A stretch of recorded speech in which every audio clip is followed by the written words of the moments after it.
அன்பான நண்பர்களே, நாம் இன்று பார்க்கும் காணொளி சாணக்கியரை பற்றியது. இந்த உலகத்தில் அமைதியாக இருக்கும் சில மனிதர்கள், அவர்கள் மனதுக்குள் ஒரு புயல் மறைந்திருக்கும். அவர்கள்தான் வரலாற்றை மாற்றுகிறார்கள். சாணக்கியர் ஒரு அரசன் இல்லை, ஒரு போர் வீரன் இல்லை, ஆனால் ஒரு பேரரசை உருவாக்கிய தந்தை. சாணக்கியர் ஒரு சாதாரண பிராமணர். அவரிடம் செல்வம் இல்லை, அதிகாரம் இல்லை, ஆனால் நாட்டு நலம் அவரின் உயிர். ஒரு நாள் அவர் அரசவைக்கு வந்தார். அங்கிருந்த அரசர் அவரின் உடையை பார்த்து சிரித்தார், அவமானப்படுத்தினார், அரசவையிலிருந்து வெளியேற்றினார். அந்த நேரத்தில் சாணக்கியரின் கண்களில் கோபம் இல்லை, கண்ணீர் இருந்தது. அவர் மனதில் ஒரு வலி. உண்மையை சொன்னால் அவமானம்தான் கிடைக்குமா? அரசவையின் வெளியே அமைதியாக நின்று மண்ணை கையில் எடுத்தார். இந்த மண் சாட்சியாக இந்த நாட்டில் அநீதியை ஒழிக்காமல் நான் ஓய மாட்டேன். இது கோபம் இல்லை, அது அப்பாவின் வலி. அந்த நாள் சாணக்கியர் ஒரு அரசனை எதிரியாக காணவில்லை, ஒரு அநியாயத்தை எதிரியாக கண்டார்.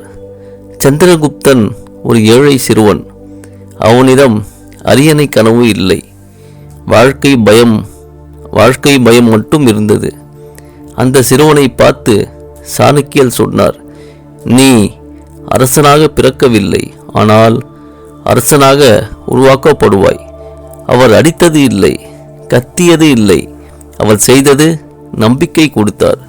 ஒரு தந்தை தன் மகனை எப்படி உருவாக்குவாரோ அப்படிதான் அதுவும். சாணக்கியர் சொன்ன வார்த்தைகள். உலகம் தன்னை தள்ளிவிட்டால் அதுவே உன்னை உயர்த்தும்.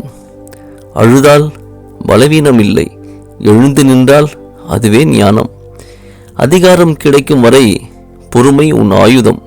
இந்த வார்த்தைகள் சந்திரகுப்தனை மட்டுமில்லை, இன்றும் நம்மை உருவாக்குகின்றன.